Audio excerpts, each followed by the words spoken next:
오늘 하나님께서 우리에게 주시는 말씀은 야고보서 5장 1절에서 6절까지의 말씀입니다.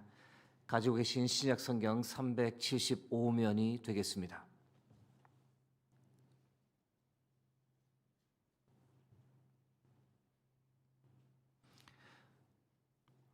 허락하신 말씀 교독하겠습니다. 들으라 부한 자들아, 너에게 이 말 고생으로 말미암아 울고 통곡하라. 너희 재물은 썩었고 너희 옷은 좀 먹었으며 너희 금과 은은 녹이 쓸었으니 이 녹이 너희에게 증거가 되며 불같이 너희 살을 먹으리라. 너희가 말세에 재물을 쌓았도다. 보라, 너희 밭에서 추수한 품꾼에게 주지 아니한 삭시 소리 지르며 너희가 땅에서 사치하고 방종하여 살육의 날에 너희 마음을 살찌게 하였도다. 너희는 의인을 정죄하고 죽였으나 그는 너희에게 대항하지 아니하였느니라. 아멘. 오늘은 부자의 죄악이란 지하의 말씀을 나누겠습니다. 성경에는 부의 양면성이 표현되어 있습니다. 한편으로 하나님께서 사랑하는 당신의 자녀에게 부를 주십니다. 시편 112편 1절에서 3절 말씀입니다. 할렐루야. 여호와를 경외하며 그의 계명을 크게 즐거워하는 자는 복이 있도다. 그의 후손이 땅에서 강성하며 정직한 자들의 후손에게 복이 있으리로다. 부와 재물이 그의 집에 있으며 그의 공의가 영구히 서 있으리로다. 하나님께서 부와 재물을 주시는 전제 조건이 기록되어 있습니다. 여호와를 경외해야 한다. 그의 계명을 즐거워해야 한다. 정직한 삶을 살아야 한다. 그런 이에게 하나님께서 부와 재물을 주신다라고 시편 말씀이 우리에게 알려줍니다. 그뿐 아니라 또한 그의 자녀와 손주들이 땅에서 복된 삶을 살도록 하나님께서 이끌어 주신다라고 말합니다. 그러나 다른 한편에서 성경은 부에 대한 경고를 끊임없이 합니다.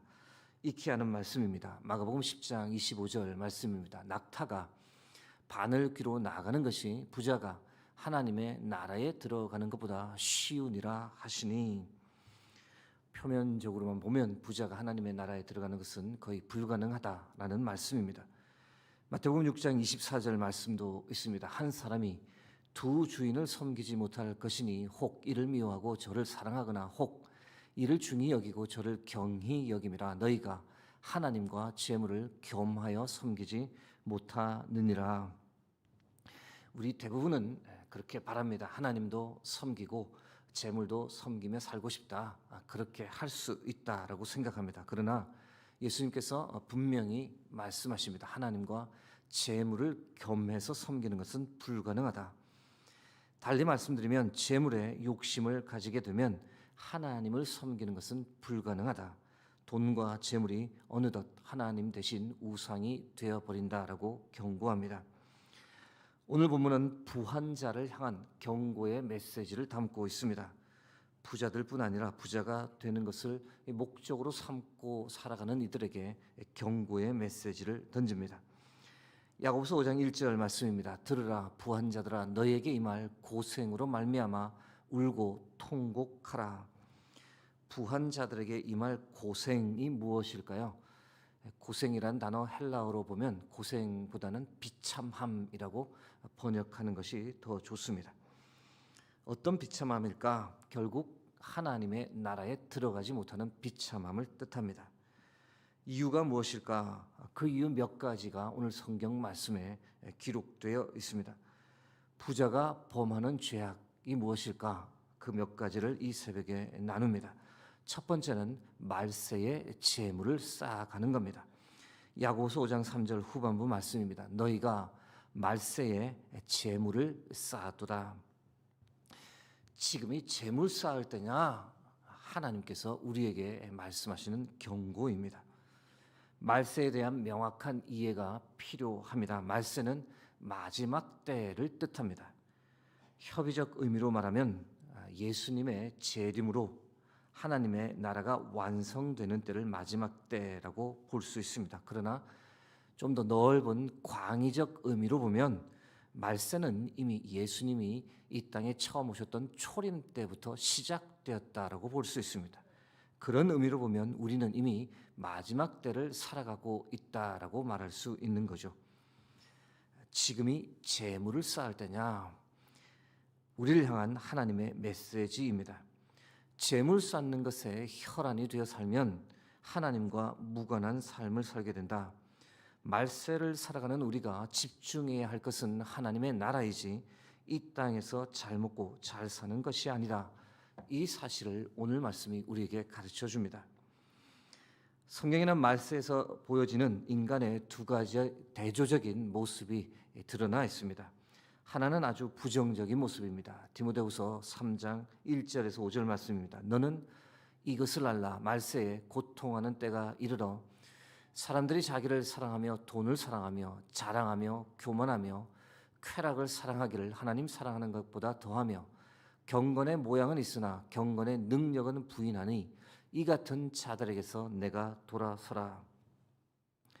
물론 정반대의 모습도 있습니다. 아주 긍정적인 모습도 있습니다. 어떤 것일까요? 사도행전 2장 17절 말씀입니다. 하나님이 말씀하시기를 말세에 내가 내 영을 모든 육체에 부어주리니 너희의 자녀들은 예언할 것이요 너희의 젊은이들은 환상을 보고 너희의 늙은이들은 꿈을 꾸리라. 한쪽은 돈을 사랑하고 세상을 사랑하고 쾌락을 사랑하는 겁니다. 다른 하나는 하나님의 성령에 사로잡혀 예언을 하고 환상을 하고 꿈을 꾸는 겁니다. 여러분, 우리의 모습이 어느 쪽에 더 가까운 삶을 살아갑니까? 부자의 죄악, 두 번째는 부정한 방법으로 불을 쌓는 겁니다. 야고보서 5장 4절 말씀입니다. 보라, 너희 밭에서 추수한 품꾼에게 주지 아니한 싹이 소리 지르며 그 추수한 자의 우는 소리가 만군의 주의 귀에 들렸느니라. 하나님께서 부어주시는 불을 누렸던 것이 아니라 품꾼들의 정당한 임금을 착취해서 불을 누렸던 것, 이 악한 부자의 모습입니다. 하나님은 이웃을 억압하지 말아라, 착취하지 말아라, 품꾼의 싹을 당일 바로 주라고 명령하셨습니다. 품꾼이란 하루 벌어 하루 사는 사람들입니다. 당일 임금을 받지 못하면 가족들의 생계가 위험해집니다. 그런데 이런 이들의 노동력을 착취하여 합당한 임금을 주지 않는다. 당연히 하나님께서 진노하실 일입니다. 신명기 24장 15절 말씀입니다. 그 품삯을 당일에 주고 해진 후까지 미루지 말라. 이는 그가 가난함으로 그 품삯을 간절히 바람이라. 그가 너를 여호와께 호소하지 않게 하라. 그렇지 않으면 그것이 내게 죄가 될 것임이라. 하나님은 늘 가난한 자, 소외된 자들의 편이라는 것을 우리가 명심해야 합니다. 그들이 하나님께 호소하면 하나님은 결코 좌시하지 않으시는 분입니다. 그런데 하나님께서 경고했음에도 불구하고 하나님을 전혀 무서워하지 않고 가난한 자들을 착취하며 재물을 쌓는다. 이것이 부자들의 죄악입니다. 어느 시대에나 있었던 부자들의 죄악입니다. 야고보서 5장 4절에서는 흥미로운 표현이 있습니다. 삭시 소리 지른다. 추수한 자의 우는 소리가 들린다. 억울한 노동자의 외침을 하나님은 반드시 들으십니다. 가슴에 한을 품은 채 밤마다 가슴을 치며 울음으로 호소하는 그 소리를 하나님께서 반드시 들으시고 그 책임을 가진 자들에게, 부자들에게 물으신다는 겁니다. 부자의 죄악 세 번째는 사치와 방종을 일삼지 않는 겁니다. 야고보서 5장 5절 말씀입니다. 너희가 땅에서 사치하고 방종하여 사륙의 날에 너희 마음을 살찌게 하였도다. 주위에 하루하루 생존을 위해 먹고 사는 살 길이 막막한 품꾼들이 있습니다. 그런데 그와 대조적으로 부한자들은 사치와 쾌락을 즐기며 살아갑니다. 여러분, 이 대조적인 모습을 가만히 보시는 하나님, 그 아버지의 마음은 과연 어떨까요? 편하실까요? 괜찮다라고 하실까요? 여기서 우리는 부자와 거지 나사로의 이야기를 떠올리게 됩니다. 거지 나사로는 부자의 상에서 떨어지는 음식으로 겨우 배를 채우며 지냈는데 어느 날 거지 나사로가 죽었습니다. 반면에 부자는 자색 옷과 고운 베옷을 입고 날마다 향락을 즐겼습니다. 이 둘을 향한 하나님 아버지의 마지막 결론이 무엇이었을까요? 누가복음 16장 25절 말씀입니다. 아브라함이 이르되 너는 살았을 때에 좋은 것을 받았고 나사로는 고난을 받았으니 이것을 기억하라.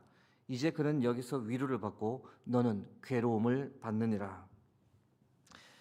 이 구절에서 표면적으로 드러나 있지는 않지만 하나님의 분노가 느껴집니다. 여러분, 부자들이 돈을 많이 벌었기 때문에 심판을 받는 것이 아닙니다. 가지고 있던 부를 사용하는 방법에 문제가 있는 겁니다. 도움이 필요한 이들이 있다면 그들을 돕는 것이 먼저라고 하나님께서 말씀하시는 겁니다. 그러나 그것이 아니라 나 먼저, 가족 먼저, 즐기는 것 먼저가 되면 하나님께서 뭐라고 하시느냐? 그래, 즐길 만큼 즐겨. 그러면 너는 지옥에 먼저. 아주 무서운 말입니다. 정말 우리로 하여금 부를 어떻게 다루어야 하는지에 관해 경각심을 가지게 하는 말씀입니다. 부자의 죄악 네 번째가 무엇일까? 의인을 정죄하고 죽였다라는 겁니다. 야고보서 5장 6절 말씀입니다. 너희는 의인을 정죄하고 죽였으나 그는 너희에게 대항하지 아니하였느니라. 부자들이 부의 힘을 권력으로 사용했음을 알게 됩니다. 여기서 언급된 의인은 어떤 사람일까요? 부자들을 향해 외치는 거죠. 품꾼들의 품삯을 제대로 지급하라. 용감하고 의롭게 외쳤습니다. 또는 부자들이 듣고 많이 불편할 정도로 부에 대해 바른 사용을 하라라고 주장하는 이들도 있었습니다. 또는 가난했지만 하나님의 뜻대로 살아가는 이들, 부당한 방법을 취하지 않으면서 오히려 손해를 보는 이들, 그리고 이들 때문에 이득은 고스란히 악한 부자들에게 돌아갔던 겁니다. 실제일 수도 있고 아니면 간접적 역량에 의한 것일 수도 있었는데 부한자들이 이런 사람들을 죽음으로까지 내몰았습니다. 이런 사람들을 우습게 보고 약하게 보고 학대했습니다. 이 문제에 관해 하나님께서 어떻게 하실까요?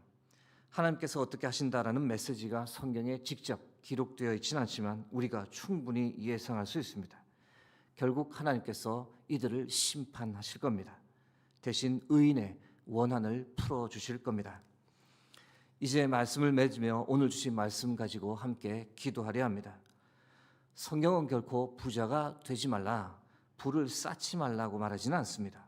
그러나 부를 쌓아가는 그 과정에서 과연 정직했는지, 그리고 쌓은 부를 잘 사용했는지, 이 두 가지에 관해서는 하나님께서 반드시 물으실 것이고 그 책임을 심판할 것이다 라고 분명히 경고합니다. 오늘 주신 말씀 가지고 우리가 이렇게 기도하기 원합니다. 하나님, 정직한 청지기로 살게 하옵소서. 주신 생명, 물질, 시간은 내 것이 아니라 하나님의 것임을 알게 하옵소서. 사치와 방종을 일삼지 말고 나누고 베풀며 선한 일에 부한 인생이 되게 하옵소서. 마지막 때를 살아가며 부에 사로잡힌 인생이 아니라 성령에 사로잡힌 인생이 되게 하옵소서. 부정한 방법으로 부를 쌓기 위해 악을 저지르지 않게 하옵소서.